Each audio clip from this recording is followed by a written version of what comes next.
네, 동영상 강의 혹시 들어본 적 있으신가요? 네, 제가 보니까 대부분 20, 30대이신 것 같아요. 그리고 좀 연배가 있으신 분들 계시네요. 대부분 아마 20, 30대는 동영상 강의 한 번도 안 보신 분 없으실 거예요. 40대 이상 같은 경우에는 관심 있으신 분들은 보신 경우도 있고 또 아닌 경우도 있습니다. 근데 아마 오늘 이벤트에 오신 정도의 관심이면 아마 반드시 보셨을 것이라고 생각을 합니다. 동영상 강의하면 어떤 생각 드세요? 받는 것을 줄 알고 있었습니다. 여러 가지 반응들이 있는데요. 그 중에 제일 많은 반응이 졸립다는 겁니다. 뭐 강제로 들어야 되든 자기가 꼭 선택해서 봐야만 하는 것들을 보든지 간에 동영상 강의를 보다 보면 졸립니다. 왜 졸릴까? 이런 고민들을 저는 상당히 많이 합니다. 왜 많이 할까요? 네, 저는 동영상 강의를 만들고 기획하고 또 운영하는 사람이기 때문입니다. 업으로 하는 사람인데 이걸 만들고 서비스만 하면 졸리다고 하니까 얼마나 답답하겠어요. 그래서 왜 그럴까에 대해서 여러분과 함께 이야기해 보려고 합니다. 간단한 예를 하나 들어볼게요. 대학생 A입니다. 24살이고요. 복학생입니다. 군대 갔다 온 지 얼마 안 됐어요. 수업 매우 열심히 듣고 있죠. 뒤에 있는 여학생 보이신가요? 네, 여자친구입니다. 네, 여자친구도 있고 옆에 보시면 네, 농구도 매우 열심히 하고 있어요. 그리고 봉사활동도 열심히 하는 매우 정상적인 건장한 대한민국의 네, 청년입니다. 그런데 이렇게 정상적인 대학생 A군이 동영상 강의만 보면 이렇게 잡니다. 어머니가 뒤에 오셔서 이렇게 말씀하시죠. 복학해가지고 공부 열심히 한다고 해서 최신형 노트북 사줬더니 베개로 쓰냐. 게임할 때는 그렇게 눈이 초롱초롱 레이저가 막 나가더니 네, 이런 말씀 들어보신 적 혹시 있으실 거예요. A군은 또 이렇게 생각합니다. 그래, 동영상 강의 보면 원래 졸리잖아. 그리고 A군은 사실 아까 수업 장면에서 보셨던 것처럼 수업 시간에 잘 자지 않는 매우 말씀드렸죠. 건장한 대한민국의 청년이에요. 근데 왜 동영상 강의만 보면 잘까요? 이렇게 오셔서 하는 수업은 어때요?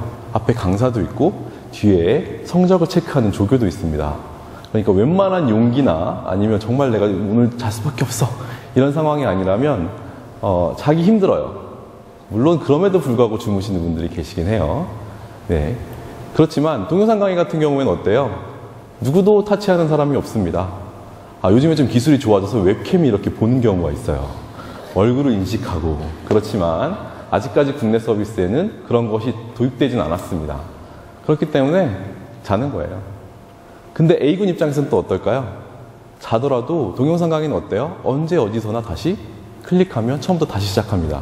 일반 수업에서는 안 되죠. 교수님 클릭하면 소환 이렇게 해가지고 다시 시작할 수 없잖아요. 근데 동영상 강의는 그게 가능합니다. 그러니까 자더라도 안심이 돼. 이렇게 생각하는 겁니다. 자, 지금까지 제가 말씀드린 것은 전부 다 보는 사람 입장에서의 내용이었어요. 보는 사람 입장에서. 근데 사람들이 상당히 다양하고 많죠. 근데 동영상 강의 본다고 하는 사람들은 대부분 다 졸리다고 그래요. 그래서 이 다양한 사람들이 다 졸릴까 진짜 이유가 그러면 보는 사람 때문이 아니라 뭔가 다른 요인 때문에 그런 게 아닌가 이런 고민을 저는 해보기 시작한 거예요. 그래서 도대체 강의라는 게 뭐지? 동영상 강의라는 게 뭐지? 라는 고민부터 해보기 시작했습니다. 자, 강의는 어때요? 말하는 사람, 즉 강사나 교수님 이런 분들이 있고 듣는 사람, 여러분 같은 학생들은 아니지만 듣는 사람들이 있고 또 말하는 내용들이 있습니다. 기본적으로 커뮤니케이션이에요. 소통하는 것이고요.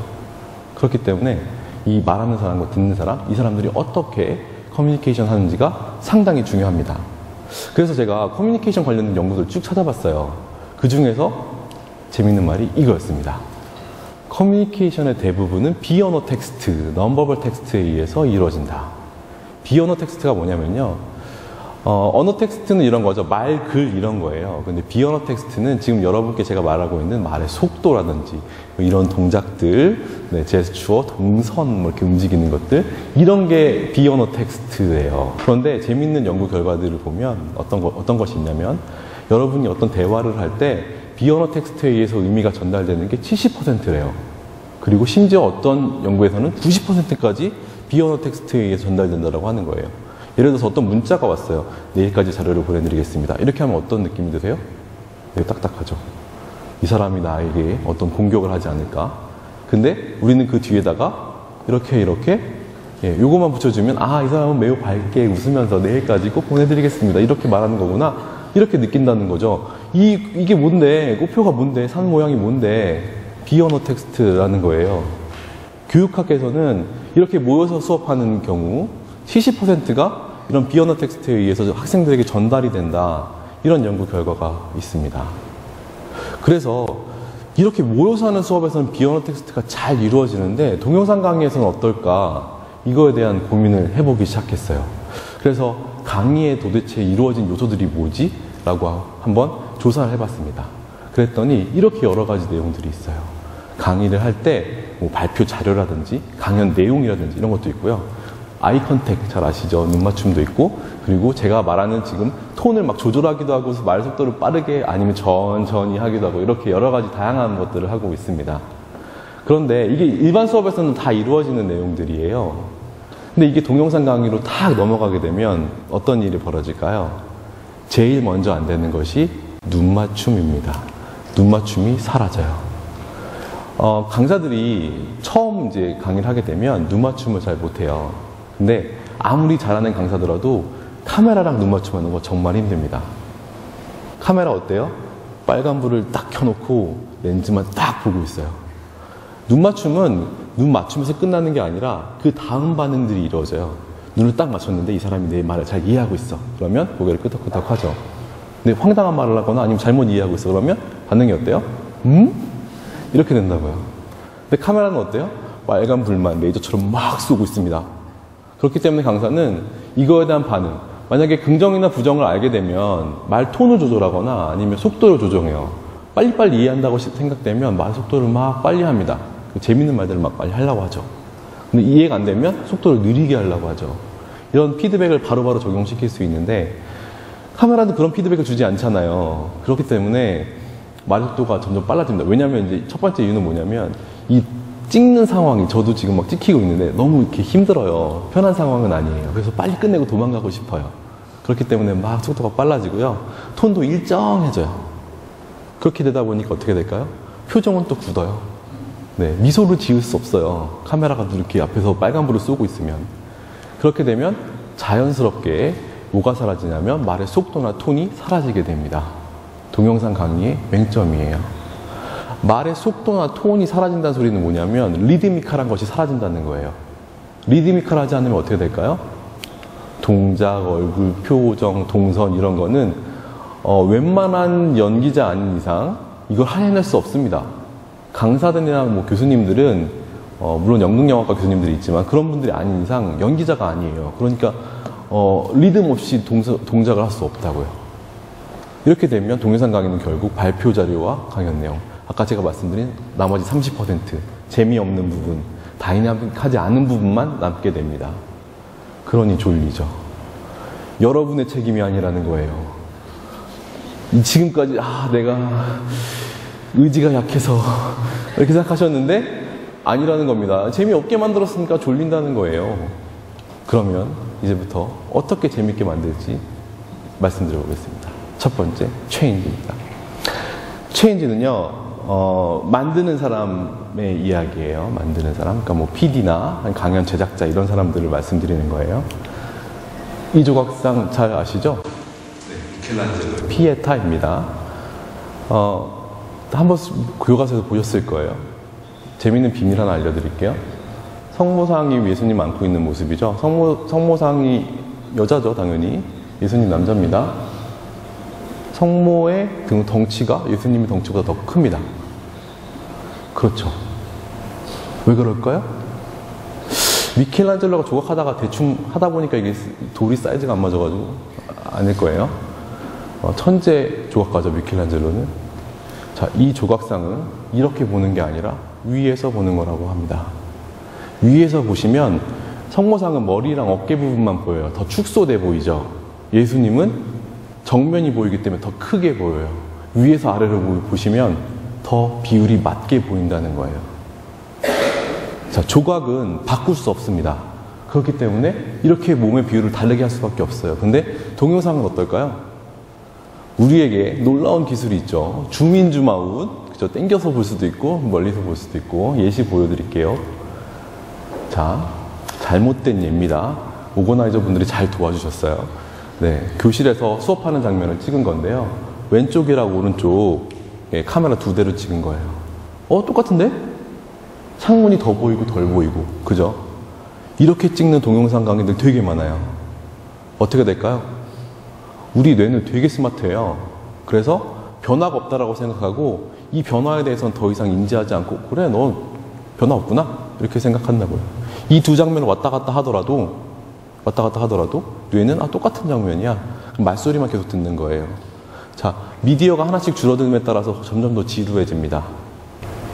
네, 이렇게 찍으면 어떨까요? 자, 먼저 보이는 그림은 어때요? 교수님 표정이 정확하게 보입니다.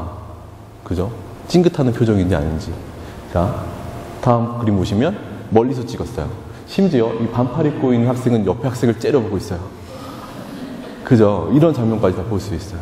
이런 장면이 교차되면 어때요? 훨씬 더 다이나믹해진다는 거죠. 내용에 따라서 교수님의 감정이나 강사의 감정이나 표현을 정확히 봐야 될 때는 얼굴을 크게 찍는 겁니다. 몸의 비율을 다르게 하는 거예요. 그리고 분위기나 상황을 봐야 될 때, 그리고 어떤 개괄적인 이야기를 할 때는 몸 전체의 모습을 보여주는 거예요. 그러면 훨씬 더 효율적이라는 거죠. 왔다 갔다 하면 뇌도 긴장하게 됩니다. 아, 얘가 언제쯤 이걸 바꿀까? 이렇게 긴장하게 된다는 거죠. 그러면 좀 더 효율적인 장면이 됩니다. 이게 체인지입니다. 두 번째, 무브인데요. 무브는 강연자, 지금 제가 하고 있는 것과 같은 거예요. 여러분 혹시 뮤지컬 좋아하시나요? 예전 뮤지컬은 처음부터 끝까지 노래만 계속 불렀어요. 요즘 뮤지컬 어떠냐면 처음에 말을 하다가 막 감정이 격분해요. 쟤를 죽여야겠어. 그러면 노래를 막 부르기 시작해요. 그러다가 진짜 죽여야겠는데 라고 하면 막 동선이 생기고 춤을 추기 시작합니다. 감정의 흐름에 따라서. 그죠? 근데 물론 강연이 그렇다고 해서 다이내믹하게 쟤를 죽일 거야 이런 감정을 나타내지는 않습니다. 되게 감정이 되게 약한 감정이 흐르는데 이 강연에도 감정의 흐름 그리고 논리의 흐름 같은 게 있어요. 그거에 맞춰가지고 동작을 할 수 있게 하면 훨씬 더 다이나믹하게 된다는 거죠. 예를 들어서 물리 시간에 길이가 이만큼 있어요 이렇게 설명하는 거랑 길이가 이만큼 있어요 라고 설명하는 것은 느낌이 다르다는 거예요. 초등학교 시간에 한길 깊이의 높이에 있는 우물이 있어 이런 거 이렇게 설명할 때 선생님이 한길 길이의 깊이에 있는 우물이 위험해 이렇게 얘기하는 거랑 이렇게 한길 깊이에 있는 이렇게 설명을 하게 되면 한길이라는 게 사람 키만큼이구나 이렇게 깊은 거구나 금방 이해하게 돼요. 자, 지금 카메라가 저를 찍고 있어요. 그래서 저는 요 점에서만 설 수밖에 없어요. 동영상 강의 만들 때 그렇게 하는 경우가 되게 많거든요. 요 점에서 움직이지 마라. 제가 한 것처럼 이렇게 움직일 수 있을까요? 당연히 안 된다는 겁니다. 네, 테드 보면 이렇게 빨간 러그를 깔아놔요. 그러면 저는 이런 약속을 드려요. 여기는 움직이실 수 있어요. 대신에 벗어나지 마세요. 왜냐면 이거 벗어나지 못하게 하면 교수님들 막 뛰어다니고 난리예요. 그래서 그렇게 되면 찍을 수가 없잖아요. 그렇게 하지 말고요. 일단 범위를 잡아주는데 그 범위 잡아줄 때는 점을 잡아주면 안 돼요. 점을 잡으면 교수님 이렇게 활동을 하세요. 이거 로봇 같잖아요. 그죠? 그래서 면을 잡아주거나 선을 잡아주면 확실히 이동이 편하다는 겁니다. 무슨 얘기인지 아시겠죠? 그래서 무브가 필요한 겁니다. 자, 제작자의 입장 그리고 강연자의 입장. 마지막 하나 더 설명드릴게요. unexpected예요. 넘어졌어요. 네, 이런 반응 좋습니다. 무브 하라니까 무브 하잖아요. 그죠? 등신인데 무브 했잖아요. 당황스럽죠? 네. 요즘에 편집 되게 익숙하세요. 편집, 제가 최근에 청소년들이랑 같이 어떤 교육 활동을 했는데 찍으니까 하다가 막 이런 행동을 보여요. 선생님! 뭐죠? 자기 부분 잘라달라는 거예요. 창피하니까. 네, 요즘 휴대폰으로도 동영상 편집하실 수 있을 정도로 매우 편집이 쉽습니다. 네, 그렇기 때문에 제작자들이 다 편집해버려요. 뭐 잘못된 거, 뭐 지옥에 떨어진 거, 뭐 하다가 교수님 넘어진 거 이런 거 다 편집하면 매우 점잖은 영상이 나와요. 물론 좋죠. 완벽하죠. 완벽하게 만들 수 있습니다. 편집 기술 너무 좋아졌어요. 들어오실 때 정문 보셨죠? 샤마크 정문 보셨을 텐데 흐린 날 찍으니까 CG 감독이 거기다 막 해를 띄워줘요. 아, 아름답구나. 저도 제 얼굴도 이렇게 정우성 얼굴로 바꿀 수도 있을 것 같아요. 근데 문제는 수업은 라이브예요. 교수님 지옥에 떨어졌으니까 다시 없던 걸로 하고 새로 하시죠. 불가능하죠. 근데 아까 말씀드렸던 것처럼 제가 말한 것과 생겨난 사고가 어떤 영향을, 그러니까 연관성을 가지고 나는 사고라면 그거는 저 같으면 그냥 살려주겠어요. 왜냐하면 기억에 더 오래 남기 때문이죠. 네, 그래서 물론 이거는 이제 강연자나 제작자나 지금 저희는 약간 약속을 했지만 약속하지 않은 상황이 벌어지면 그걸 그대로 두는 것도 다이나믹한 요소를 줄 수 있다는 겁니다. 세 가지 말씀을 드렸고요. 그럼에도 불구하고 아직도 졸립다고 생각하시고 앞으로도 동영상 강의를 만나시게 되면 졸립다라고 생각하실지도 모르겠습니다. 대신 저는 이런 몸의 비율, 몸의 움직임 이런 것을 더 강조하면서 더 재밌게 만들려고 노력하겠습니다. 몸의 비율이 여러분의 강연을 즐겁게 하는데 도움이 될 것이라고 믿고 이상 마치겠습니다. 감사합니다.